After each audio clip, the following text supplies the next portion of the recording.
நெகேமியா ஒரு ஜெபம் பண்ணாங்க. And Nehemiah offered a prayer. என்ன பிரேயர் பண்ணான் தெரியுமா? And what he offered? அவன் சரியான prayer. It was a right இன்னைக்கு இந்த காரியத்தை சக்சஸ் பண்ணனும் ஆண்டவரே. And he says right today make the matter prosper, a success to me. எப்படிலாம் பரிசுத்தவான்கள் பழைய ஏற்பாட்டிலும் புதிய ஏற்பாட்டிலும் தங்களுடைய காரியங்களை தேவனுடைய சன்னிதானத்துல வைத்தார்கள் என்று நான் உங்களுக்கு முன்பாக வைக்கிறேன். So I am telling for the putting for the matters before you how the saints of God in New Testament and Old Testament and they confess be going to the presence of God. நெகேமியா 1:11 1:11 of Nehemiah. ஆண்டவரே உமது அடியானின் ஜெபத்தையும் உமது நாமத்துக்கு பயப்பட வேண்டும் என்று விரும்புகிற உமது அடியாரின் ஜெபத்தையும் உமது செவிகள் கவனித்திருப்பதாக இன்றைக்கு உமது அடியானுக்கு காரியத்தை கைகூடி வரப்பண்ணி இந்த மனுஷனுக்கு முன்பாக எனக்கு இரக்கம் கிடைக்க பண்ணியருளும் என்று பிரார்த்தித்தேன். என்னைக்கு பைபிள் இருக்கா எல்லாரும் பாத்தீங்களா? என்னைக்கு? இன்றைக்கு இந்த காரியத்தை நீர் கைகூடி வர பண்ண வேண்டும். And he says by this day and you must make the matter prosper. அப்ப என்ன மாதிரி பிரேயர் பண்ணிருப்பான் நீங்க யோசிச்சு பாருங்க. And you see how he beseeched God. சரியான பிரேயர்ங்க. It was a right prayer. அவனுக்கு கண்ணெல்லாம் வீங்கி போயிருச்சு. And his eyes were drawn. அழுது அவனுக்கு துக்கம் தொண்டை அடைச்சிருச்சு. And he cried and his throat was shut. ஆனா டைம் ஆயிடுச்சு. But it was time passed. இவன் ஷிப்ட்க்கு எங்க வரணும்?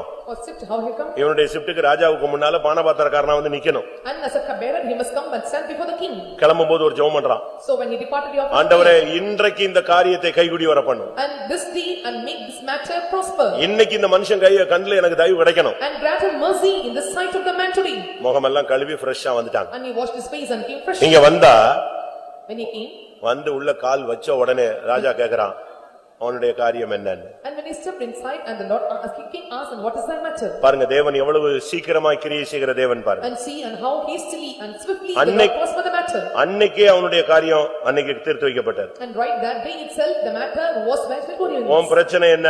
And what is your problem? நல்ல முகமெல்லாம் கழுவி இருக்கு ஆனாலும் உன் முகத்துல ஏதோ ஒரு துக்கம் தெரியுதே. And you have refreshed your face and you still there is a grief in your face. உனக்கு வியாதி கிடையாது. And you don't have sickness. அப்ப இது மன துக்கம் தான். And it is the depression of mind. உனக்கு என்ன பிரச்சனைன்னு சொல்லு. So what is your problem? உடனே இவன் சொல்லிட்டான். And immediately made his request. 4ஆம் வசனம் 2ஆம் அதிகாரம் நெகேமியா 2ஆம் அதிகாரம் 4ஆம் வசனம். 2:4 of Nehemiah. அப்பொழுது ராஜா என்னை பார்த்து நீ கேட்கிற காரியம் என்ன? அவன் கேக்குறான் நீ கேட்கிற காரியம் என்ன? And what do you make request? 24 மணி நேரத்துல அவனுக்கு அந்த காரியம் சக்சஸ் ஆச்சு பிரியமானவர்களே. Within 24 hours and this matter succeeded for him. நான் என் வாழ்க்கையில 2 காரியத்துக்காக 24 மணி நேரத்துக்காக ஜெபிச்சேன். 7 நாள் கொடுத்து ஜெபிச்சேன். In my life for 2 matters I prayed for 7 days. ஆண்டவரே 7 நாளுக்குள்ள ஒரு காரியத்தை செய்யுங்க. So within 7 days and you will do one thing for me. ஆனா அதுக்கு பிறகு நான் வெட்கப்பட்டேன். Then after I was confounded. ஏன்? Why? தேவனுக்கு போய் டைம் 7 நாள் தேவையா? Because to prosper or make known to God is it needed for 7 days. ஒரு காரியம் 24 மணி நேரத்துல எனக்கு நடந்துச்சு. And one matter it was prospered within 24 hours.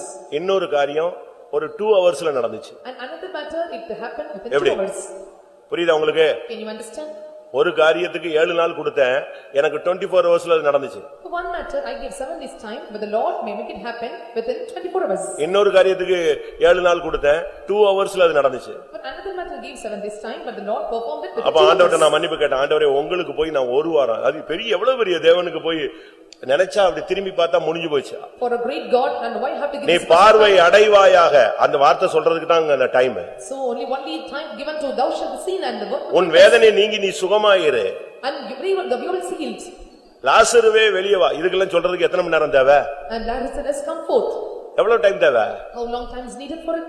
அதுக்கு மணிக்கணக்கெல்லாம் தேவையில்லை, நிமிடங்கள் தேவையில்லை, நொடிகள் போதுமானது. And no need of hours together and minutes together, a seconds only for him. அதுதான் அந்த அப்படித்தான் பழைய ஏற்பாட்டு காலத்துல தேவனுடைய ஜனங்கள் ஜெபிச்சாங்க, புதிய ஏற்பாட்டிலேயே ஜெபிச்சாங்க. And this is how the saints of God they offer their prayers Old Testament as well as the New Testament. நாளைக்கு காலையில பேதுருவை கொல்ல போறாங்க. When next morning they are going to kill Peter. அவனை பிடிச்சு ஜெயில்ல வச்சாச்சு. And they put him in prison. Midnight ஆயிடுச்சு. It was midnight. காலையில விடிஞ்சிட்டா அவனுக்கு சிரச்சேதம். And early morning and he will be beheaded. என்ன பண்ணாங்க? And what they did? அந்த ஜனங்களுக்கு என்ன பண்ணனே தெரியல. The people they did not know what to do for him. கோர்ட்ல போய் கேஸ் கொடுக்க முடியாது. They cannot appeal the case. Night 12 மணிக்கு விசாரணை கிடையாது. There is no inquiry at midnight. எங்க போக முடியும்? And where they can எல்லாம் உட்கார்ந்து பயங்கர ஜெபம். And they sat together and offered a right prayer. சரியான prayer. And it was a right prayer. ஜெபம் முடியறதுக்குள்ள பரலோகத்துல இருந்து ஒரு தூதன் இறங்கி ஜெயில்ல இருந்து பேதுருவை வெளியே கொண்டு வந்தாங்க. And before the prayer entered and the angel from heaven came down and they delivered him out of the prison. அதனால தேவனுடைய வல்லமையை நீங்க விசுவாசிங்க. So you have to believe the power of God. ஜெபத்தினுடைய வல்லமையை விசுவாசிங்க. And you must believe the power of prayer. ஒரு மனதின் ஜெபம் ஒரு பெரிய அசைவை உண்டு பண்ணும். And the prayer of one accord will move a great shaking. அப்போஸ்தலர் 12:5 சொல்லி இருக்கிறது சபையார் ஊக்கமாய் ஜெபித்தார்கள்.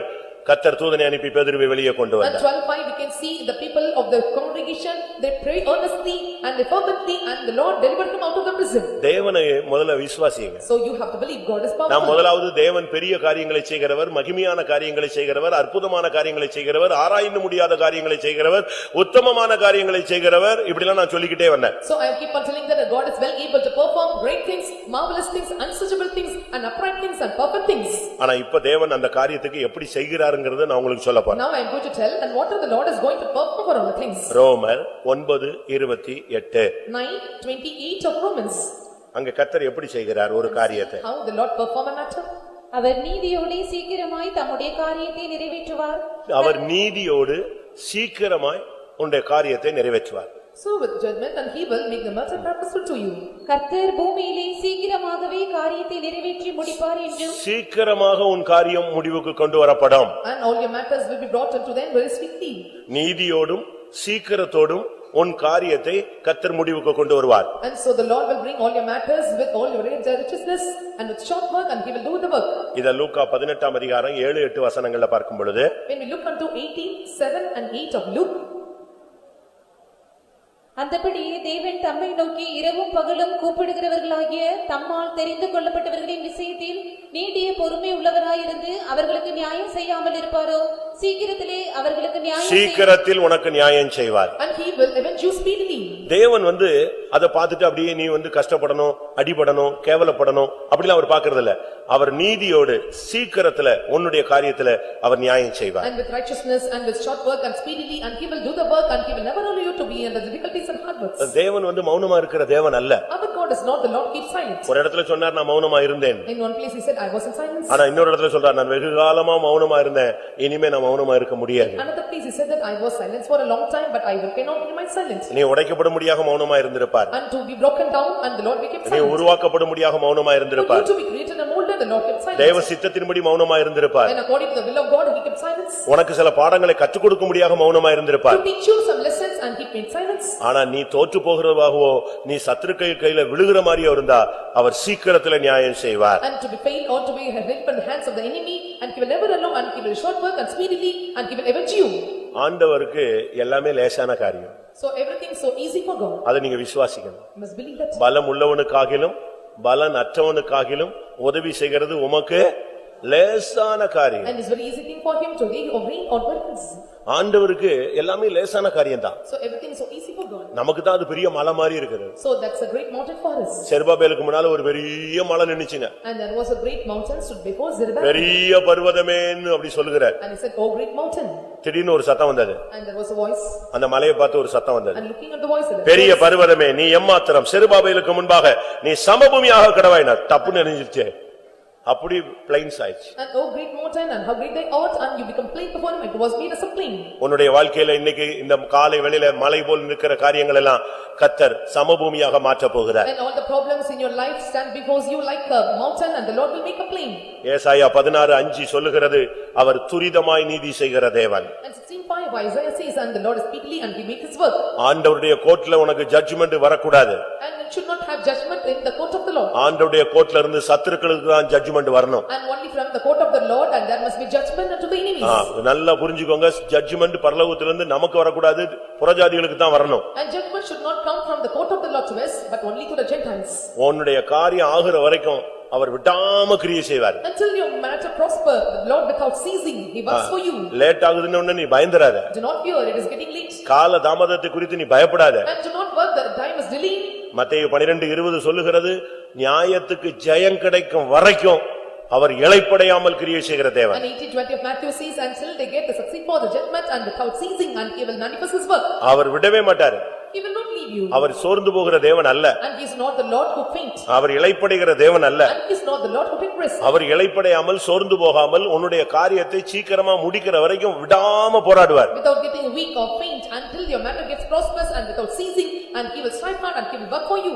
இன்றைக்கு இந்த காரியத்தை முடிக்கும் முன் அவர் இளைப்பாற மாட்டார். And he will not take rest until he finish or accomplish his work. இப்படி முடிஞ்சிருமோ அப்படி முடிஞ்சிருமோ அப்படி ஆயிடுமோ இப்படி ஆயிடுமோலாம் நீ பயப்படாத. Do not fear, will it end this like or that way, or we go this and that. எஸ்தரின் காலங்கள்ல அப்படி ஒரு பிரச்சனை இருந்துச்சு. So the times of Esther, Esther, there was a problem like this. ஜீவோ பாஸ் ஆயிடுச்சு. And the Jew was passed. முத்திரை மோதிரத்துல கையெழுத்து போட்டாச்சு. And they have signed in this. முடிஞ்சு போன ஒரு case. It was the end of case. சத்துருக்கள் எல்லாரும் சந்தோஷமா இருக்கிறாங்க. And all the adversaries and enemies and they were rejoicing. எஸ்தர்ல வேதம் சொல்லுகிறது. And the Bible says in book of Esther. Esther 9:1 சொல்லுகிறது. And that one of the Esther says. காரியம் மாறுதலாய் முடிந்தது. And the matter was changed contrary. நம்முடைய தேவன் எல்லாத்தையும் அப்படியே தலையை சுத்த விட்டுருவாரு. And so the Lord will make everyone's heads to roll. யார் உனக்கு விரோதமா இருக்கறானோ அவனையே உன் கால்ல வந்து விழ வைப்பாரு. And who is opposed or contrary to you, the Lord will make him to fall in his feet. நம்முடைய விசுவாசி பெத்தேல் ஃபெல்லோஷிப்ல வர்க் பண்ணாரு. So a believer they work in the Bethel fellowship. Bethel ஃபெல்லோஷிப்ல And he worked in Bethel fellowship. நம்முடைய விசுவாசி ஒருத்தர் வேலை செஞ்சாரு. A believer he worked there. அவருக்கு மேல உள்ள கோஆர்டினேட்டர் என்ன பண்ணா? And the coordinator above him what he did? இவன் CPM னு கண்டுபிடிச்சிட்டான். And he identified that it was CPM. CPM னு கண்டுபிடிச்ச உடனே And identified that it was CPM. இவனுக்கு எதுக்கு நல்ல இடம் கொடுக்கணும்?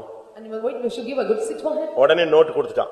And immediately he gave a note. அந்த பெத்தேல் ஃபெல்லோஷிப் உடைய ஹெட் குவார்ட்டருக்கு நோட் கொடுத்து இவரை வந்து ராமநாதபுரம் மாற்றவும் அப்படின்ட்டான். And he was given a note to the Bethel fellowship headquarters and he was transferred to. ஏனா ராமநாதபுரம் என்னது? தண்ணி இல்லாத area. Because Ramnad is a place there is no water. அவர் உடனே சொன்னாரு என்னை வந்து பார்த்தாரு. And immediately he came and visited me. என்னுடைய கோஆர்டினேட்டர் என்னை CPM னு கண்டுபிடிச்ச உடனே நெஞ்சிட்டான். தூக்கிட்டான் என்னை ராமநாடுக்கு ஆர்டர் கொடுத்துட்டான். My coordinator when he identified that I am a CPM believer and immediately he gave a transfer notice to Ramnad. நான் கேட்ட ஆர்டர் கொடுத்துட்டான் நான். I asked whether he gave the pass the order. இல்ல note recommendation எங்க கொடுத்திருக்கான்? Head quarter கொடுத்திருக்கான். No, he made the recommendation note to the headquarters. ஜெபம் பண்ணுவோம்னு சொன்னேன். And I said we'll pray for it. என்ன நடந்துச்சு தெரியுமா? You know what happened? இவன் நோட் கொடுத்தது போய் சேர்றதுக்குள்ள அவனுக்கு நோட் வந்துருச்சு இவனுக்கு Ramanad. So before he was sending the note and he got the deliverance that he went to transfer to Ramnad. அடுத்து 2 நாள் கழிச்சு பார்த்தா இந்த நோட் அங்க போய் சேரல. அதுக்குள்ள இவரு இப்படி முழிச்சு பார்க்கறான் கோஆர்டினேட்டர். என்ன பண்ணா இந்த ஆளு? நமக்கு என்ன வந்துருச்சு? ராமநாடு வந்துருச்சு. And within 2 days and this note was not passed and he was blinking and how the transfer came and because he was காரியம் மாறுதலாய் முடியும். and the things will be made contrary. எல்லாரும் கண்களை மூடுங்க. Let us all close our eyes. நீ ஏன் பயப்படுற? Why do you fear? நீ ஏன் கலங்குற? Why do you tremble? நீ ஏன் புலம்புற? And why do you lament? நீ ஏன் பின்வாங்குகிற? And why do you backslide? நீ ஏன் அவிசுவாசமா பேசுற? And why do you speak unbelievers? உன்னை அழைத்தவர் பெரிய தேவன். The Lord who called you is great God. நீ எதை பத்தியும் கவலைப்படாத. And you don't want to feel about anything. சத்துருவே தன் வாயால் உன்னை புகழுவான். And the enemies will praise you to his mouth. சவுலுக்கும் தாவீதுக்கும் ஆகல. And there is battle between Saul and David. Saul தாவீதை விரட்டுறான். And Saul was chasing David like anything. ஒரு கட்டம் வந்த பொழுது When one crown came. Saul தாவீதை பார்த்து என்ன சொன்னான் தெரியுமா? And what you Saul looked at David and said. என் குமாரனே நீ பெரிய காரியங்களை செய்வாய்னா. And my son and thou shalt do the great things. உன் சத்துருவே உன்னை புகழுவான். And your enemy will praise you. நம்முடைய தேவனை மகிமையான காரியங்களை செய்கிறவர், அதிசயமான காரியங்களை செய்கிறவர்.